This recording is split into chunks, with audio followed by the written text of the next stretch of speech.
संध्या का समय था, जब आसमान सुनहरी और नारंगी रंगों में रंगा हुआ था। सूर्यदेव अपने 7 अश्वों वाले रथ पर धीरे धीरे पश्चिम की ओर उतर रहे थे और उनकी अंतिम किरणें बादलों के किनारों को आग के लपटों सा चमका रही थीं। ठंडी सुगंधित हवा खेतों और जंगलों से गुजरती हुई एक अजीब सी शांति फैला रही थी। इसी समय मंगलपुर की ओर तेज रफ्तार से 2 घोड़े दौड़ते चले आ रहे थे। एक पर सवार थे स्वयं मंगलपुर के राजा चंद्रसेन और दूसरे पर उनके चतुर और निष्ठावान महामंत्री शिशुपाल। दोनों चाहते थे कि अंधेरा छाने से पहले राजधानी तक जरूर पहुंच जाएं।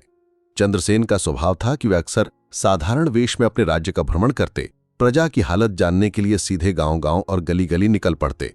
कोई दुखी दिखता तो उसका हाल पूछते और फिर अगली ही सुबह उसके संकट का निवारण हो जाता। यही कारण था कि प्रजा उन्हें राजा नहीं बल्कि अपने रक्षक के रूप में देखती थी। मंगलपुर में न चोरी का भय था, न डाकुओं का आतंक। लोग रात को निश्चिंत सोते थे।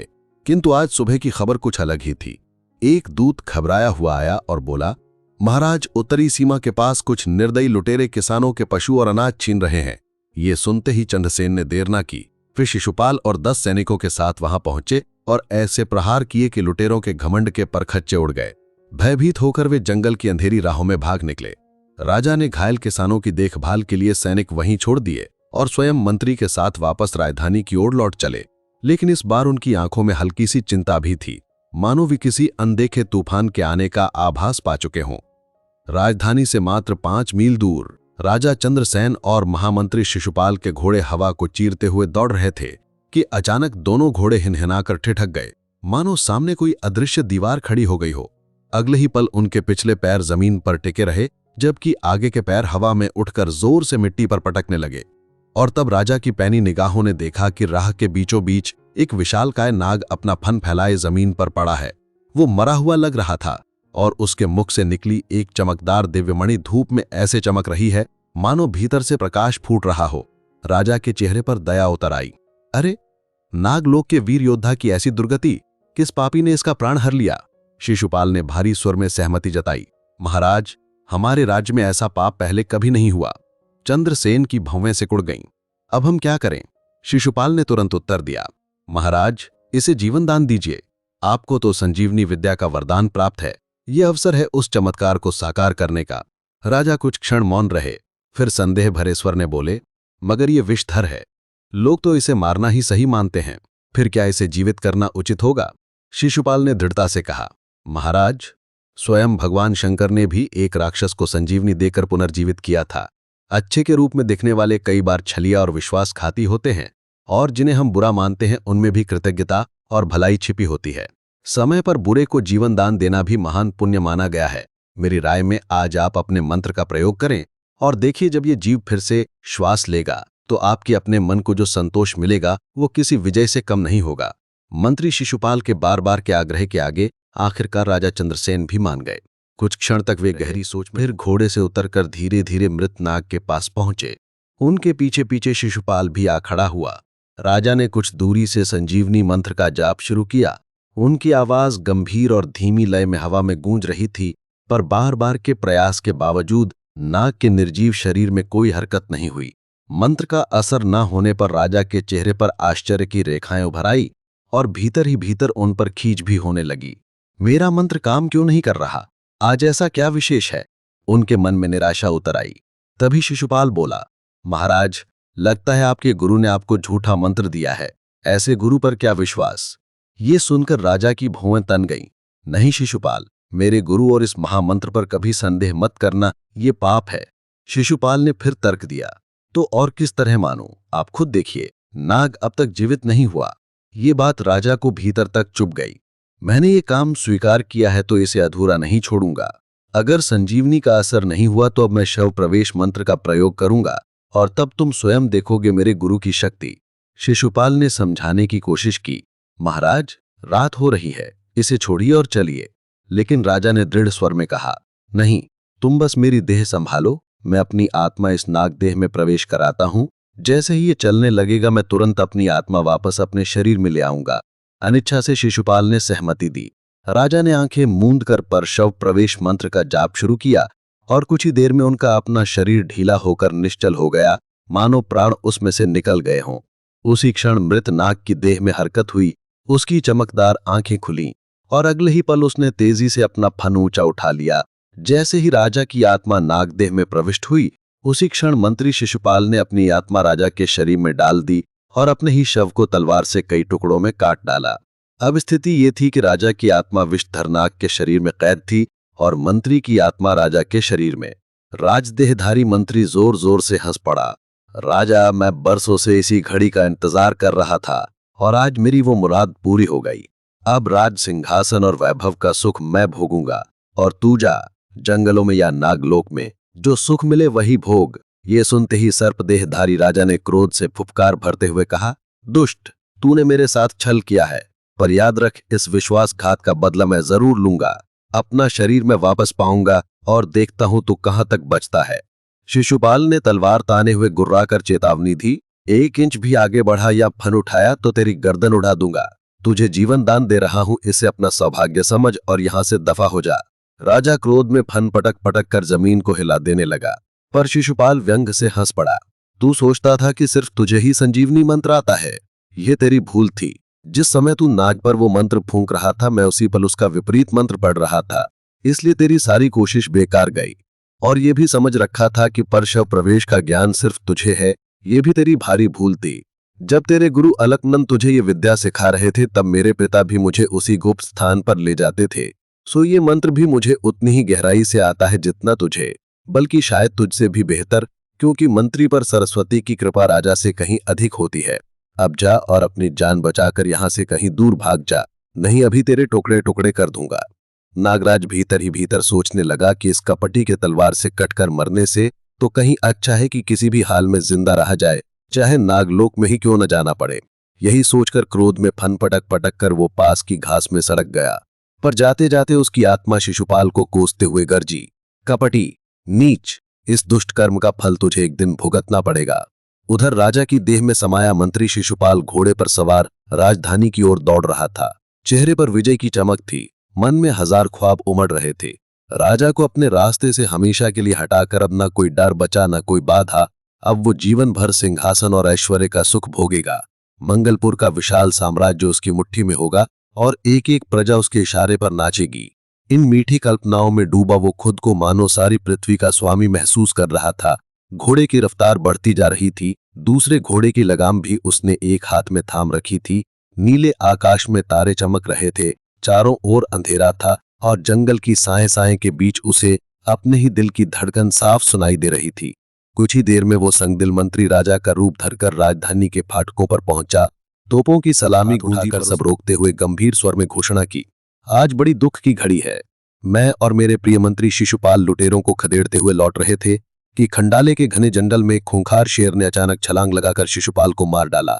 भाग्य से मैं उसके पंजों से बच निकला, पर मन इस दुर्घटना से बहुत दुखी है। आज से 10 दिन राज्य में शोक रहेगा, झंडे झुका दिए जाएं और खजाने से 100 सोने की मोहरें उसके शोकाकुल परिवार को दी जाएं। ये कहते हुए उसने राजा चंद्रसेन की हूबहू आवाज और भाव से दुख का नाटक किया, और क्योंकि वस्त्र भी राजा के ही थे, किसी को रत्ती भर भी संदेह न हुआ। फिर वो भारी कदमों से मानो थका और दुखी हो महल के भीतर चला गया। मंत्री की मृत्यु का शोक संदेश पल भर में पूरे राज्य में फैल गया। महल का झंडा झुका दिया गया। राजदूत, दास दासियां और सारे दरबारी गहरे दुख में डूब गए। तभी जब शिशुपाल राजा का रूप धरकर महल में प्रवेश कर रहा था, रानी कंचना स्वर्ण थाल में आरती लिए स्वागत को आई, पर उसने हाथ उठाकर उसे रोक दिया। रानी का कंच भारी था। महाराज, इतना दुखी मत होइए। शिशुपाल ने राजा की आवाज में बनावटी रोष से कहा, मेरा प्यारा मंत्री बेमौत मरा है और तुम कहती हो कि मैं दुखी न हूं। रानी ने शांत स्वर में समझाया, महाराज, दुख किसे नहीं है, पर भगवान ने आपके प्राण बचाए, मेरा सुहाग सुरक्षित रखा, मुझे आरती उतारने दीजिए। पर उसने निराशा भाव से कहा, नहीं, अभी मेरा चित्त ठीक नहीं, मुझे अकेला रहने दो। कहकर वो रानी की विनती को अनसुना करते हुए सीधे राजा के कक्ष में चला गया। रानी चुपचाप अपने कक्ष में लौटी। उसका दिल भी राजा के इस शोक से भारी हो गया। आधी रात थी, कमरे में हल्की रोशनी फैली थी। रानी पलंग पर लेटी भगवान से प्रार्थना करती हुई सो गई। अभी आधा घंटा भी न बीता था कि अचानक एक गंभीर अदृश्य स्वर उसके कानों में गूंजा, कंचना, उठ, दूर चली जा, तेरा सुहाग खतरे में है। जो राजा तेरे सामने है वो शैतान शिशुपाल है, असली राजा चंद्रसेन नहीं।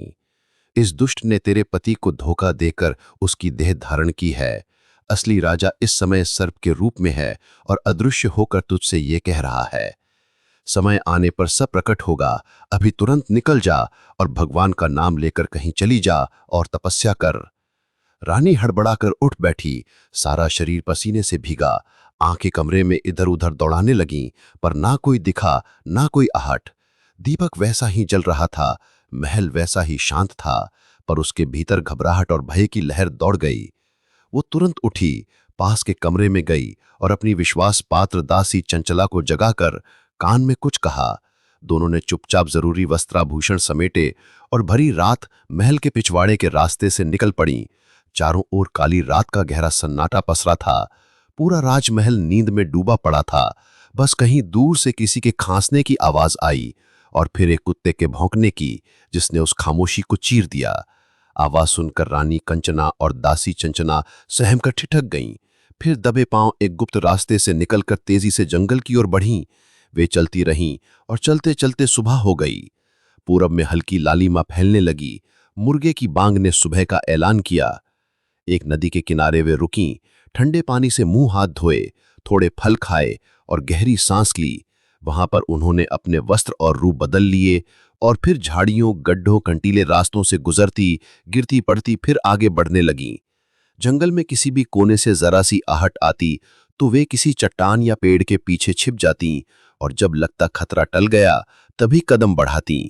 दोपहर तक वे भयानक जंगल पार कर एक पहाड़ी के उस पार पहुंची, जहां एक सुनसान टूटा फूटा मंदिर खड़ा था।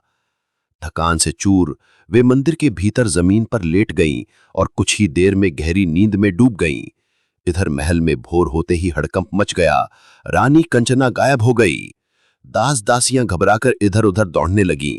खबर जब शिशुपाल के कानों में पड़ी तो वो हक्का बक्का रह गया। क्या कहते हो? वो गरजा। एक दासी कांपते हुए बोली, ये सच है महाराज। नहीं, ऐसा नहीं हो सकता। वो पागलों की तरह चिल्लाया। तभी एक और दास डरते डरते बोला, महाराज, रानी के साथ दासी चंचला भी चली गई, दोनों का कोई पता नहीं। शिशुपाल का चेहरा क्रोध से लाल हो उठा। तो मेरा मुंह क्या देखते हो? जाओ पूरे राज्य का कोना कोना छान मारो। आज ही रानी को ढूंढ लाओ, नहीं तो कड़ी से कड़ी सजा मिलेगी। और ये भी ऐलान कर दो, जो रानी को ढूंढ लाएगा उसे हम मुंह मांगा इनाम देंगे। सारे राज्य में दूत फैल गए। मंदिर, बगीचे, तालाब, कुएं, एक एक जगह छान मारी गई, मगर रानी कंचना का कहीं नामो निशान नहीं मिला। दिन ढलकर शाम हो गई और राजमहल में बैठे शिशुपाल के माथे पर गहरी चिंता की लकीरें खिंच आईं। वो मन ही मन बुदबुदाया, ये कैसे हुआ? क्या रानी को मेरे किसी गुप्त रहस्य की भनक तो नहीं मिल गई? नहीं, उसे कौन बताएगा? मगर फिर वो अचानक चुपचाप महल से कैसे चली गई? उसके मन में डरावने ख्यालों का सैलाब उमड़ पड़ा, मानो उसकी सारी योजनाओं की नींव ही हिल गई हो। उसे लगने लगा जैसे शुरुआत ही अशुभ हो गई हो। रानी की तलाश कई दिनों तक चलती रही और पर कहीं पता न चला और शिशुपाल की बेचैनी हर रोज बढ़ती चली गई।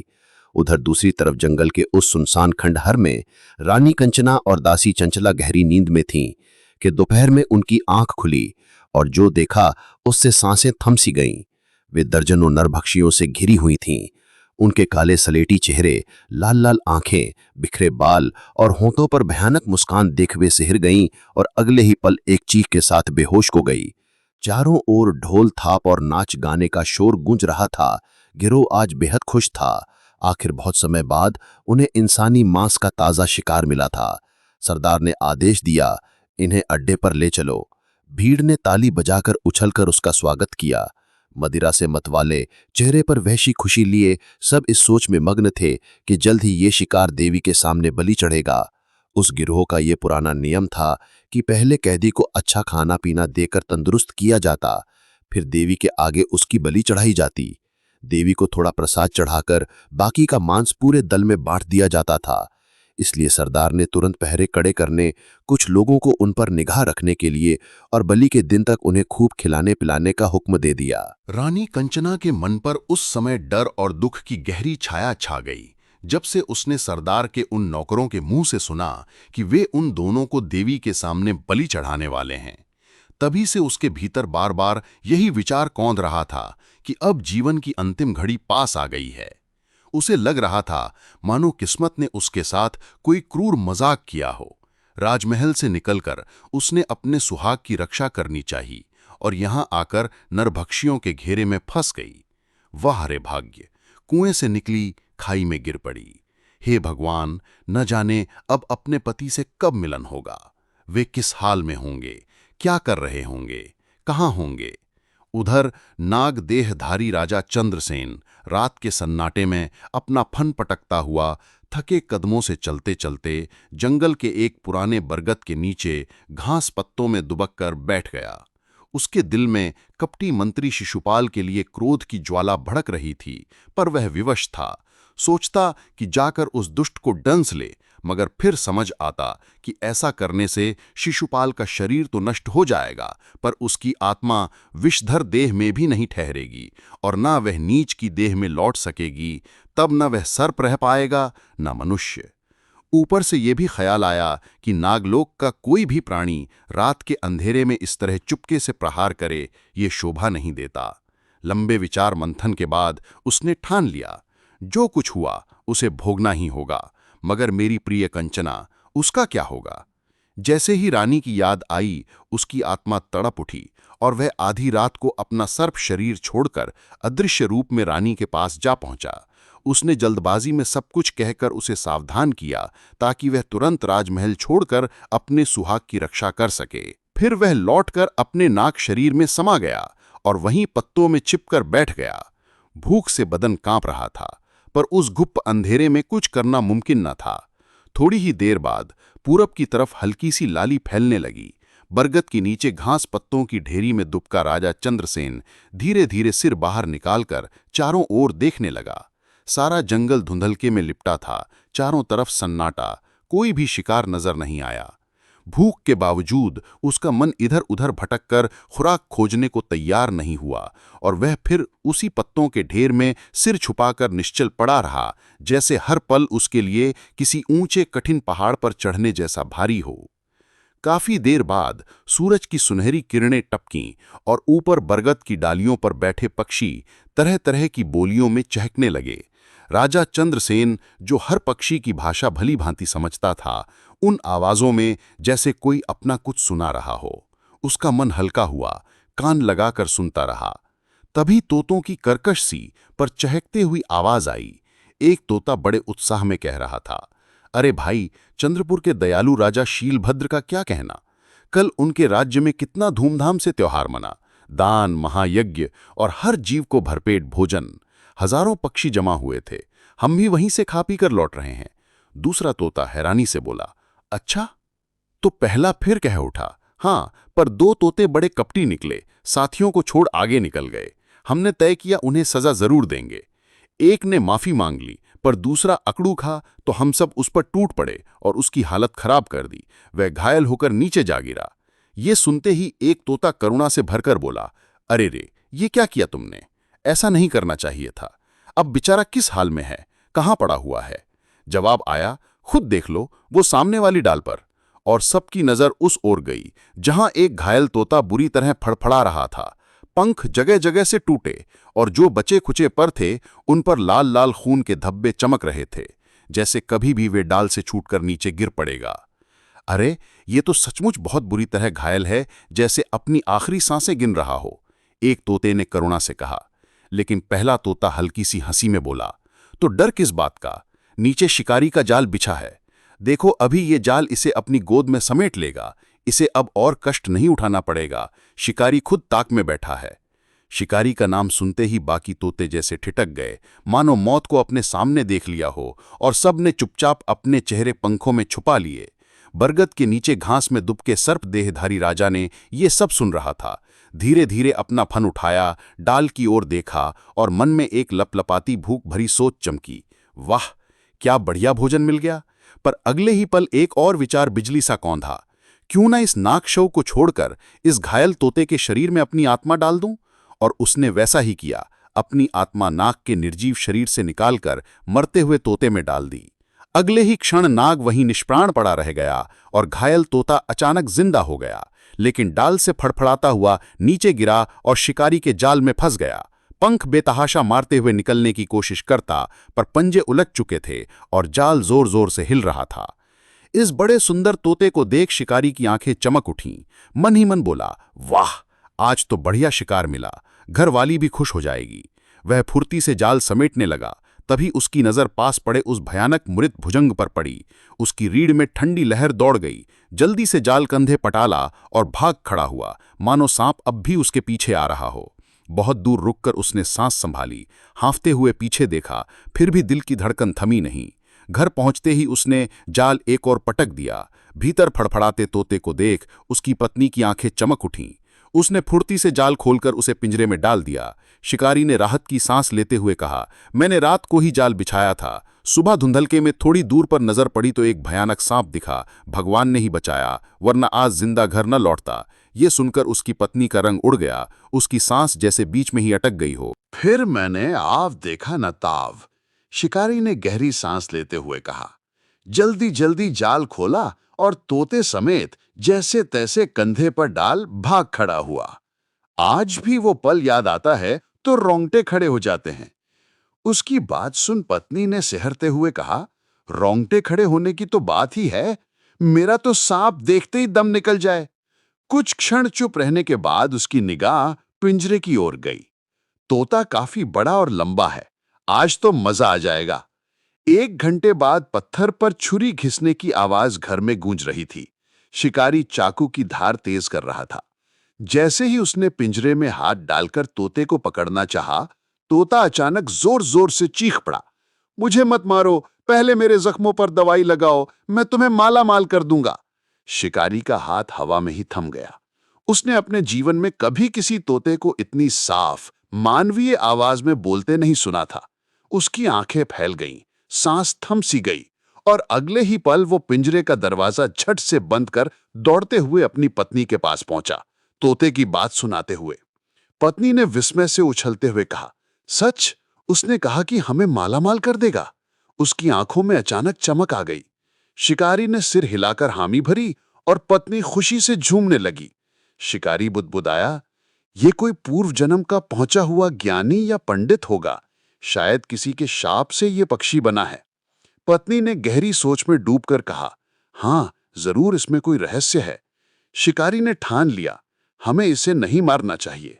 पत्नी ने सहमति में सिर हिलाया, ये घायल है, तुम जाओ, इसकी मरहम पट्टी का इंतजाम करो। शिकारी दवा लेने बाहर निकल गया।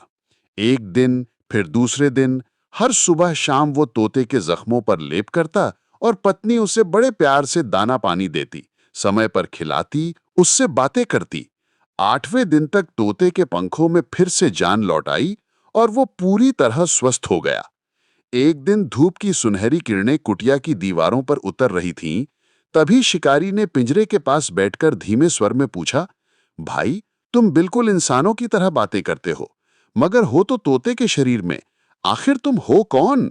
पास ही बैठी उसकी पत्नी भी कान लगाए सुन रही थी, आंखों में जिज्ञासा तैर रही थी। तोते ने एक ठंडी सांस भरी, जैसे बीते समय का भारी बोझ उसके पंखों पर उतर आया हो। मेरी दुख भरी कहानी सुनकर तुम क्या करोगे भाई? तुमने मेरे घाव ठीक किए, मेरी बहुत सेवा की, और मैं तुम्हारा ये एहसान मैं कभी नहीं भूलूंगा।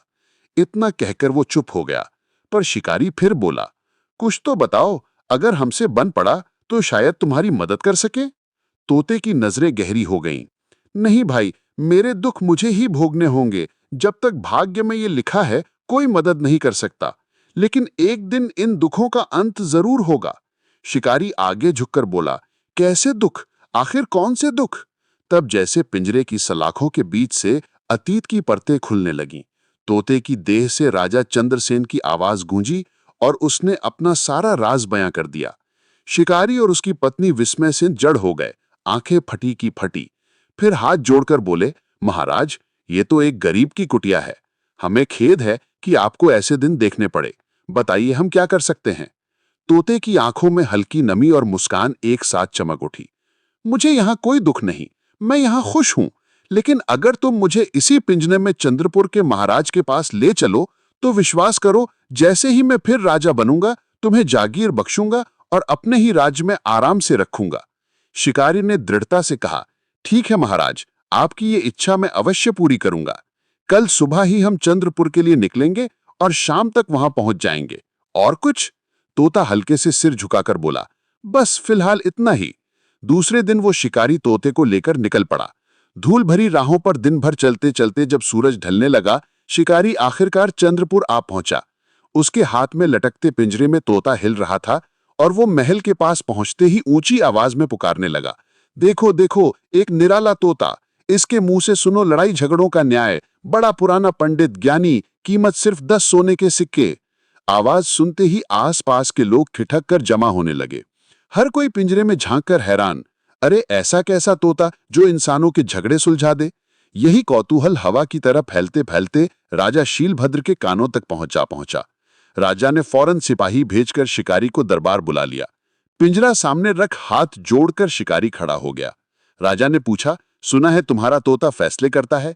शिकारी ने आत्मविश्वास से कहा, जी महाराज, सांच को आंच क्या, आप खुद आजमा लें। राजा ने आश्चर्य से पूछा, और सुना है बड़ा ज्ञानी है? जी हाँ महाराज, शिकारी ने सिर झुकाकर उत्तर दिया। कितनी कीमत? राजा ने पूछा। गरीब हूं, जो भी दे सिर माथे, शिकारी ने विनम्र स्वर में कहा। राजा मुस्कुराया, ठीक है, सोने की 10 मुद्राएं देंगे। इतना सुनते ही शिकारी खुश हो गया। पर राजा ने गंभीरता से कहा, लेकिन यदि बात झूठी निकली तो कठोर दंड मिलेगा। मंजूर है महाराज, शिकारी ने दृढ़ता से कहा। राजा ने आदेश दिया, 2-3 दिन राज्य से बाहर मत जाना, तीसरे दिन के बाद जा सकोगे। दूत उसे ले गया। तोते को चमचमाते सोने के नए पिंजरे में डाल दिया गया और पुराना पिंजरा फेंक दिया गया। सोने का पिंजरा रत्न जड़ित खंभे पर टांग दिया गया। तभी खबर आई कि राज्य के पूर्वी हिस्से में चल रहा विद्रोह अचानक थम गया है। चारों ओर से खुशखबरी आने लगी और राजा के मन में ये विश्वास गहरा होता चला गया कि जैसे ही ये तोता महल में आया है, सौभाग्य साथ लाया है। तीसरे दिन दरबार में एक अनोखा झगड़ा पेश हुआ। रुई के 4 व्यापारी थे, जिनका एक विशाल गोदाम रुई की भारी भारी गांठों से भरा रहता था, और वहां चूहों से रक्षा के लिए उन्होंने एक बिल्ली पाल रखी थी जो रात दिन उसी गोदाम में चौकसी करती। अजीब बात यह कि चारों ने आपस में उसका मालिकाना इस तरह बांट रखा था कि हर एक व्यापारी बिल्ली के एक एक पैर का मालिक कहलाता। एक दिन उस बिल्ली के पिछले बाएं पैर में चोट लग गई। उसके मालिक व्यापारी ने, जिसने ये किस्सा राजा को सुनाना शुरू किया था, कहा, मैंने उस पर तेल लगाकर मरहम पट्टी कर दी और वो लंगड़ाती हुई इधर उधर चलने लगी। ठंड के दिन थे तो चारों साझेदार अंगीठी में कोयले भरकर उसके चारों ओर हाथ सेक रहे थे। आधे जले कोयले की लाल आंच अंगीठी में धधक रही थी। बिल्ली पास बैठी अपनी दुम चाट रही थी और चारों व्यापारी अपनी बातों में खोए हुए थे। तभी पता नहीं कब उसका पट्टी बंधा वो घायल पैर अंगीठी के कोयलों से छू गया। शायद शरीर खुजाने में पैर सही से संभल न सका। तपते कोयले ने पट्टी को जला दिया और दर्द से छटपटाती बिल्ली गोदाम में पागलों की तरह भागने लगी। जहां जहां वो दौड़ती, वहां उस जलती पट्टी से रुई की गांठें सुलग उठती और देखते ही देखते लपटें फैल गईं। कुछ ही देर में आग ने पूरे गोदाम को अपनी चपेट में ले लिया और सब कुछ राख में बदल गया। महाराज, हम चारों को भारी नुकसान हुआ, लेकिन अब ये तीनों व्यापारी सारा घाटा मेरे सिर मढ़ रहे हैं। कह रहे हैं कि चूंकि जला पैर मेरे मालिकाने का था, तो नुकसान होने की जिम्मेदारी भी मेरी ही है। तीनों व्यापारी एक साथ खड़े होकर हाथ जोड़ते हुए बोले, महाराज, हमारी मांग बिल्कुल उचित है। यही उस पैर का मालिक था, इसी ने उस पर पट्टी बांधी थी और उसी पैर से आग लगी, वरना हजारों रुपयों का माल गोदाम यूं ही कैसे चलकर राख हो जाता। हमारा दोस्त तो कुछ नहीं। चौथा व्यापारी आगे बढ़ा, आवाज में दर्द और विनम्रता से बोला, महाराज, अब आप ही न्याय कीजिए। ये तीनों मेरे साथ कितना बड़ा अन्याय कर रहे हैं। बिल्ली हम चारों की थी, चारों से बराबर प्यार करते थे, और वो भी चारों की मिलीजुली संपत्ति की निगरानी करती थी। जब तक लाभ हुआ बराबर बांटा, तो अब घाटा भी बराबर क्यों न बांटा जाए। दरबार में गहरा सन्नाटा छा गया। हर व्यापारी की दलील में दम था, तर्क था, और चारों अपने अपने पक्ष पर अडिग खड़े थे। नजरें राजा पर टिक गईं। अब क्या होगा इस उलझे मामले का फैसला। तीनों व्यापारी बोले, अब आप ही निर्णय करें महाराज। चौथा भी वही बोला, मुझे आपका फैसला मान्य होगा। मुझे विश्वास है कि आप सदा की तरह आज भी सच्चा न्याय करेंगे। पूरे दरबार की आंखें राजा पर टिकी गईं। तभी राजा के मन में एक विचार बिजली सा कौंधी। उनके पीछे खड़ा सेवक तोते का पिंजड़ा थामे था। राजा ने सोचा, अब इस तोते की न्याय बुद्धि की परीक्षा लेने का यही सही समय है। देखें, ये इस पेचीदा मामले का क्या निपटारा करता है? राजा ने दरबार में गूंजती आवाज में कहा, सब शांत हो जाओ।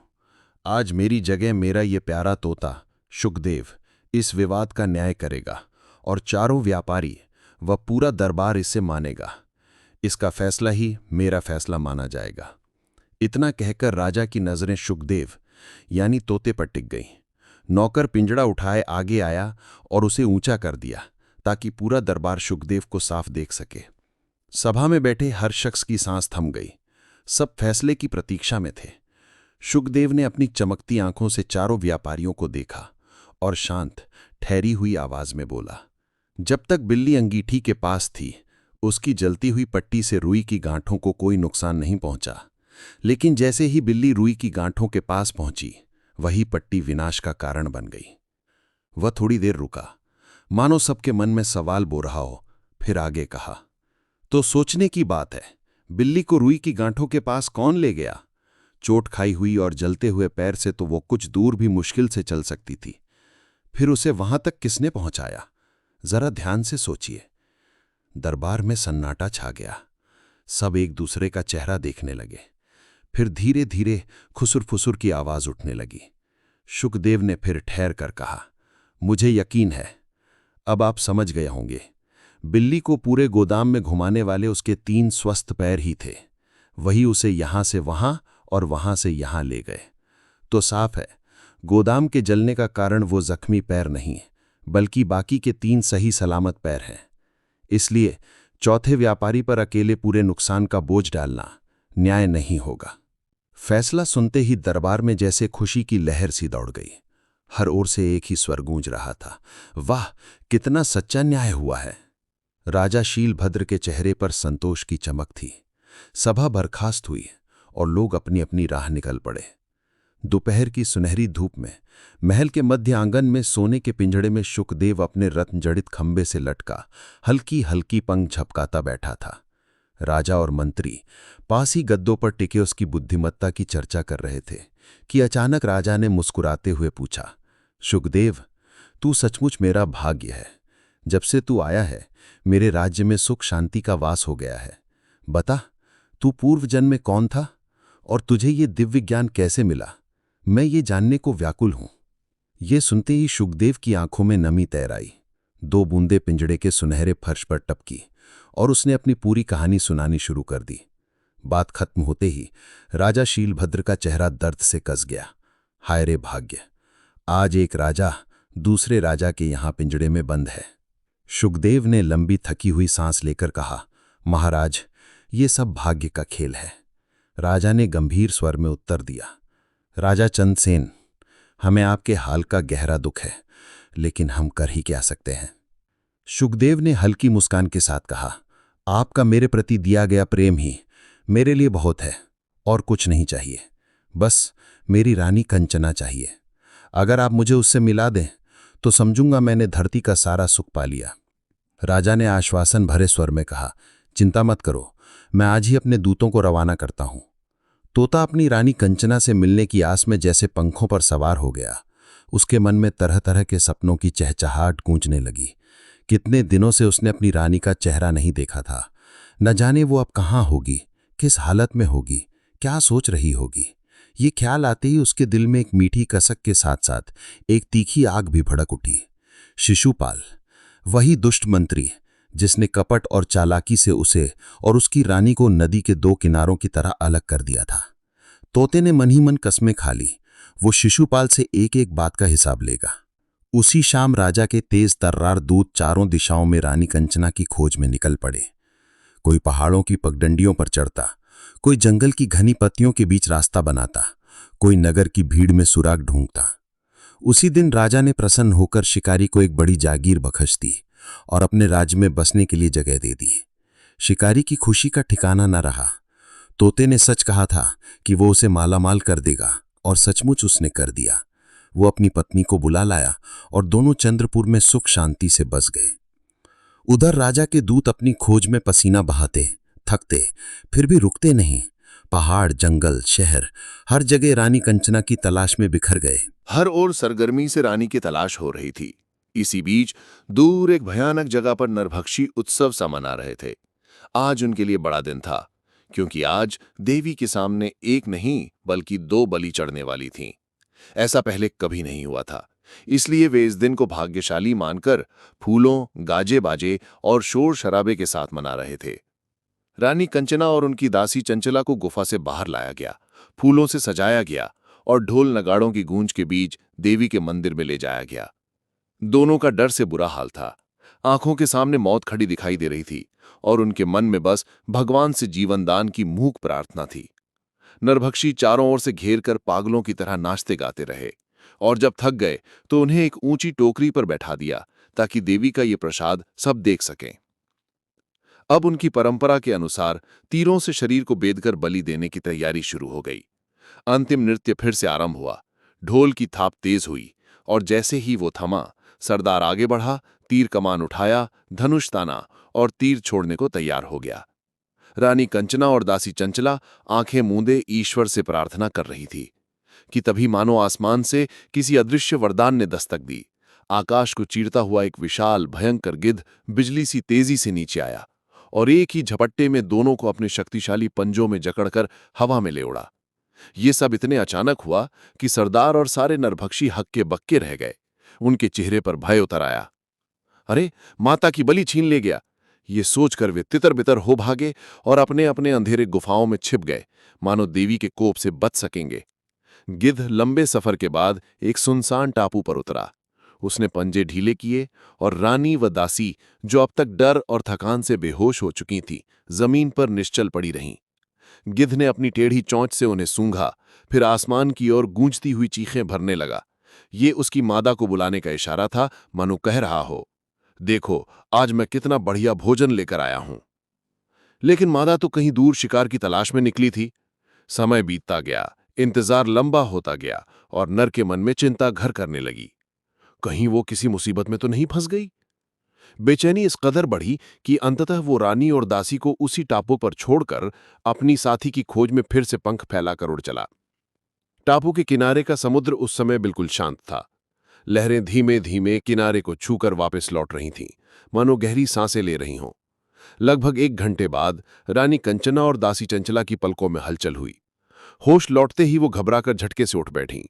आंखें फैलाकर इधर उधर देखा, न ऊंची टोकरी थी, न नाचते गाते पागल से नरभक्षी। सामने बस अनंत तक नीला पानी ही दिखाई दे रहा था। तभी उनकी नजर दूर समुद्र की लहरों को चीरते हुए एक जहाज पर पड़ी।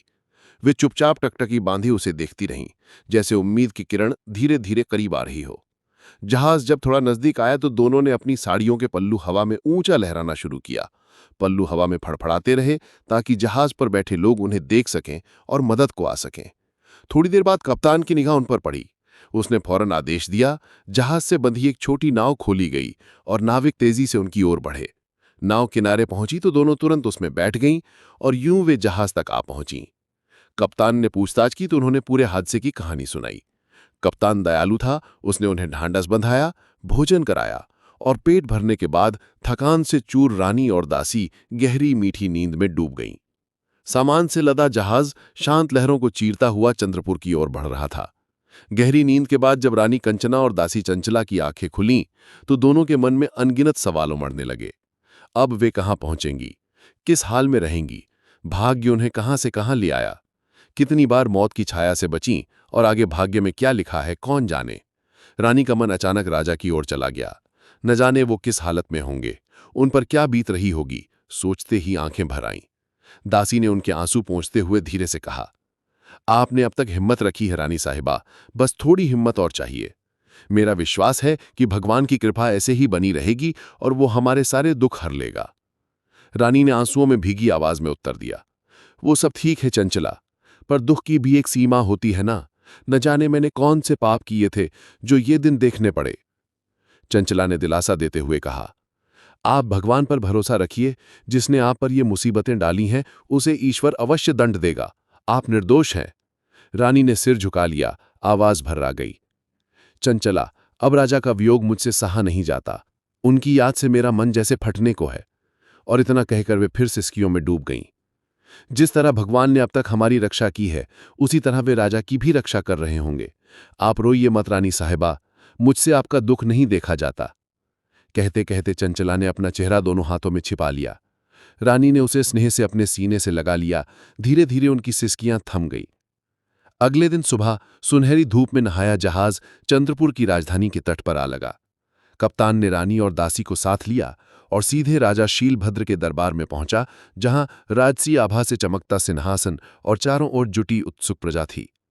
राजा शीलभद्र ने गंभीर निगाहों से उनकी ओर देखा और पूछा, कौन है ये, कहां से आईं और उस टापू तक कैसे पहुंच गईं? कप्तान ने हाथ जोड़कर कहा, महाराज, ये एक निर्जन टापू पर फंसी थीं, सहायता के लिए पुकार रही थीं। हमारा जहाज उधर से गुजरा तो मैंने दूरबीन से इन्हें देखा। चारों ओर पानी और जमीन का एक छोटा सा टुकड़ा, जिस पर ये बेसहारा किसी चमत्कार की बाट जोह रही थी। मैंने तुरंत नाव भेजकर इन्हें बचाया और अपने जहाज में आश्रय दिया। अब ये आपके राज्य में पनाह चाहती हैं। इनकी कहानी अत्यंत दुख भरी है। राजा ने गहरी निगाहों से दोनों को देखा। उनके चेहरे, उनकी शालीनता, सब कुछ किसी कुलीन वंश होने की गवाही दे रहा था। फिर उन्होंने रानी कंचना से सीधे पूछा, तुम कौन हो, कहां से आई हो और उस टापू तक कैसे पहुंच गई? रानी कंचना की आंखें आंसुओं से भर आईं। सिर झुकाए उन्होंने धीमी आवाज में कहा, दुखियारी है महाराज। हमारे दुखों की एक लंबी कहानी है जो समय मिलने पर अवश्य कहूंगी। अभी तो बस आपसे इतनी प्रार्थना है कि हमें कोई आश्रय मिल जाए। इस समय हम उस लंबी व्यथा को सुनाने की हालत में नहीं हैं। दुखों और परेशानियों ने हमें थका डाला है। क्षमा चाहती हूं। रानी की जर्जर अवस्था देखकर राजा शीलभद्र ने स्थिति तुरंत समझ ली और आदेश दिया, ठीक है, इन्हें जनान खाने में पहुंचा दिया जाए और इनके खाने पीने का प्रबंध हो। आदेश मिलते ही सेवक उन्हें आदरपूर्वक भीतर ले गए। चलते चलते रानी कंचना और दासी चंचला ने राजा को आशीर्वाद दिया और दरबार में धीमे स्वर में उनके कृपालु स्वभाव की प्रशंसा होने लगी। तभी दरबार का मौन एक हाँफते हुए दूत की आवाज से टूटा, महाराज, कुछ उपद्रवी सीमा में घुस आए हैं। उन्होंने फसलें उजाड़ दी हैं, किसानों की संपत्ति और पशु लूट लिए हैं। अगर तत्काल सहायता न मिली तो भारी नुकसान होगा।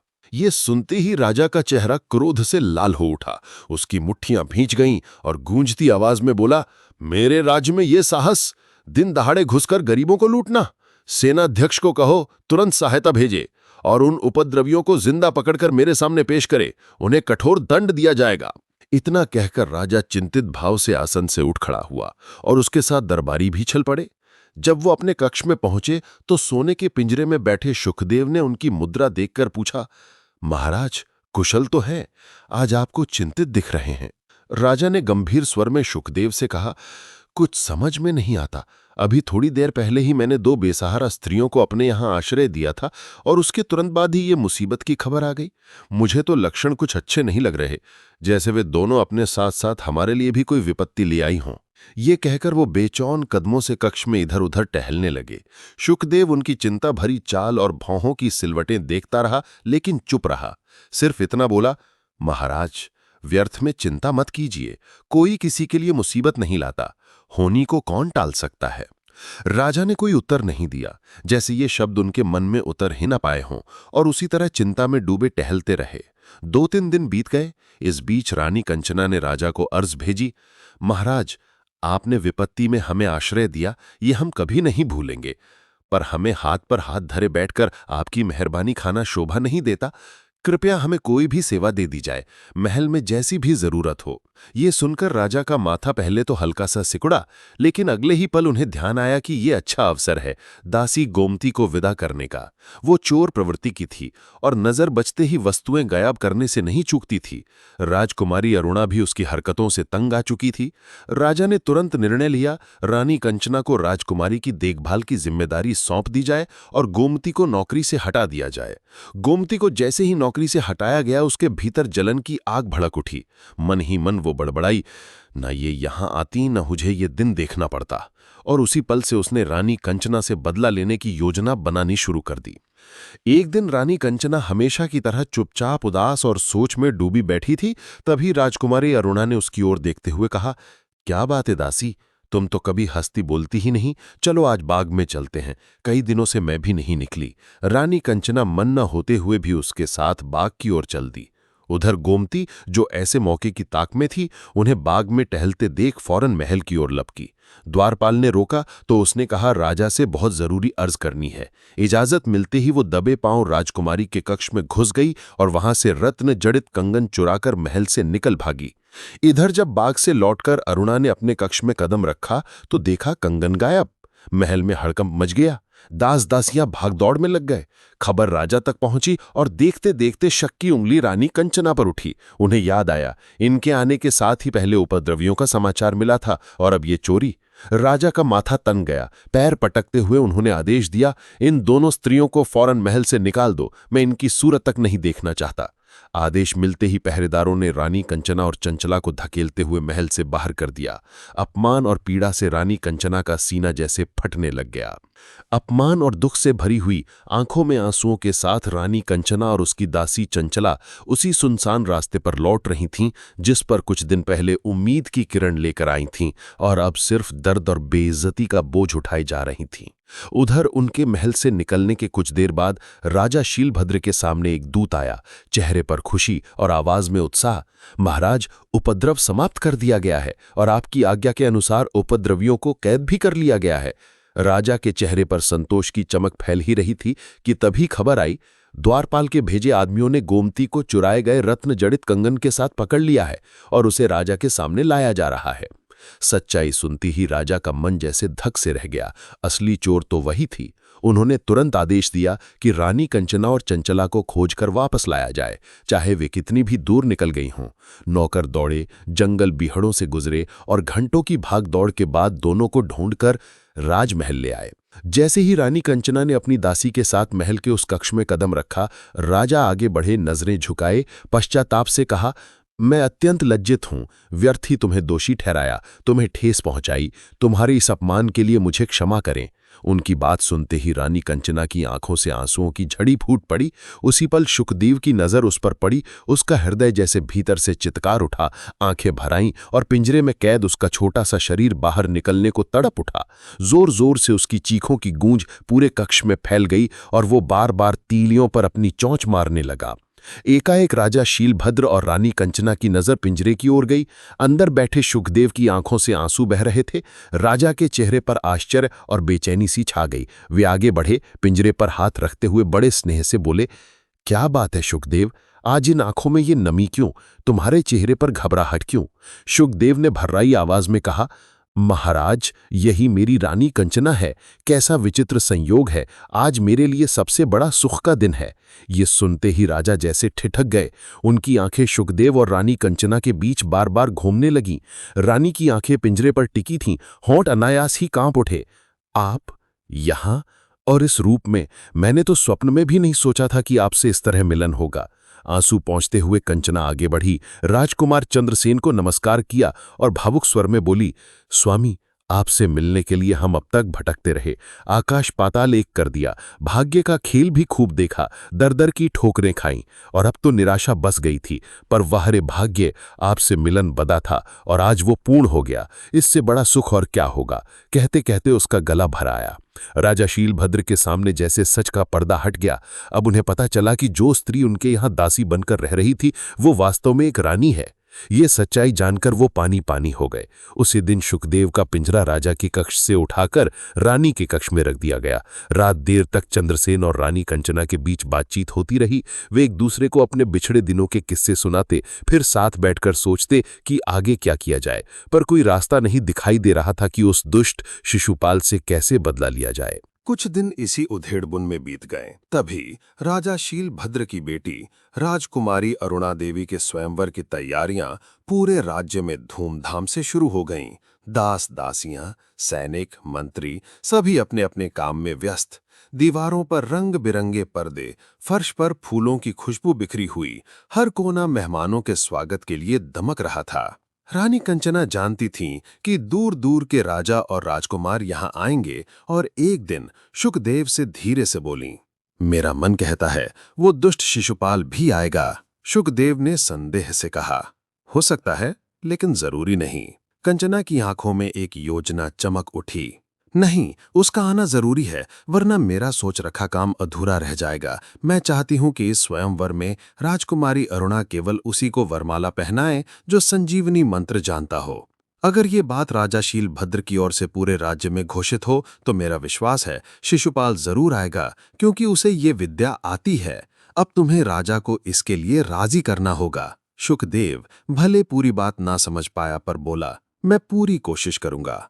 कंचना धीरे से बोली, ठीक है, आगे का काम मेरा। अगले ही दिन शुकदेव ने राजा को मना लिया और चारों ओर ढिंढोरा पिटवा दिया गया कि राजकुमारी अरुणा उसी के गले में वरमाला डालेगी जिसे संजीवनी मंत्र आता हो। देखते देखते स्वयंवर का दिन भी आ पहुंचा।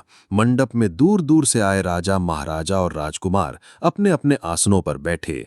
दर्शकों की भीड़ उमड़ आई। माहौल में शहनाइयों की गूंज थी।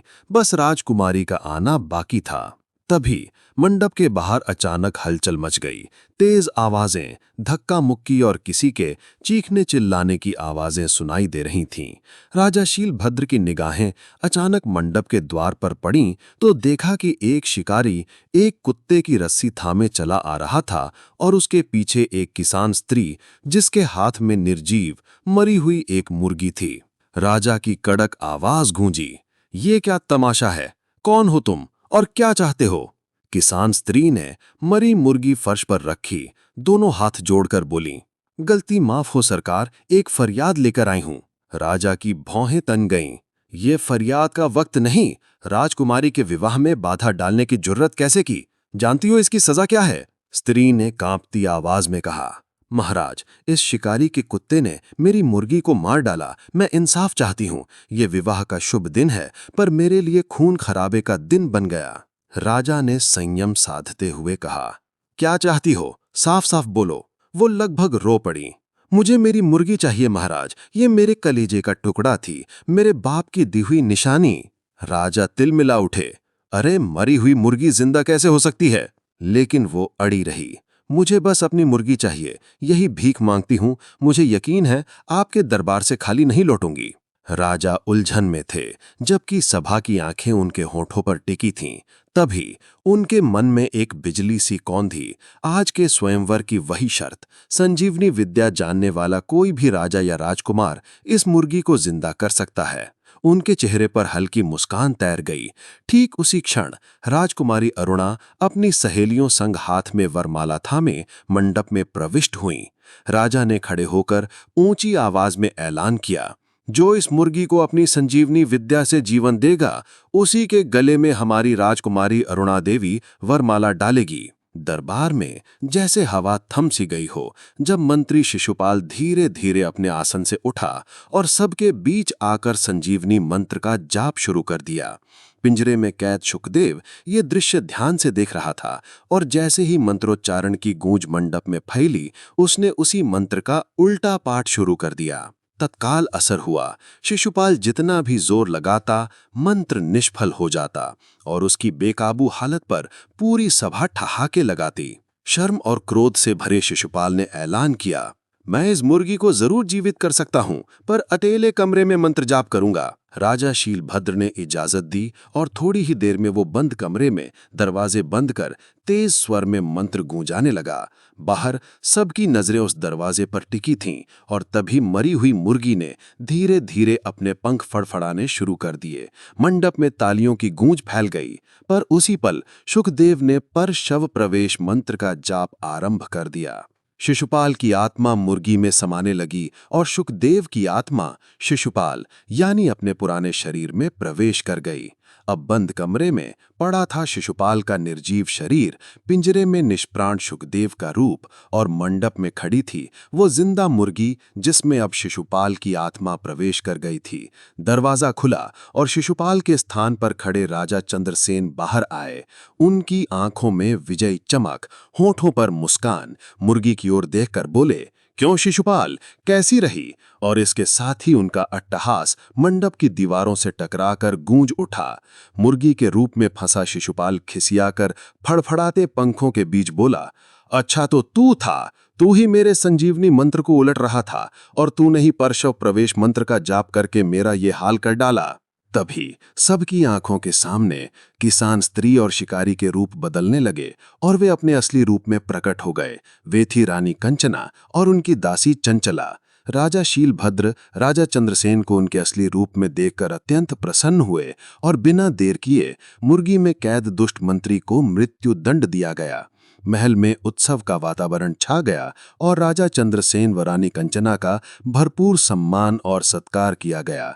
कुछ दिनों बाद सुख, शांति और विजय की चमक अपने साथ लिए राजा चंद्रसेन अपनी रानी और दासी के संग अपने नगर लौट गए।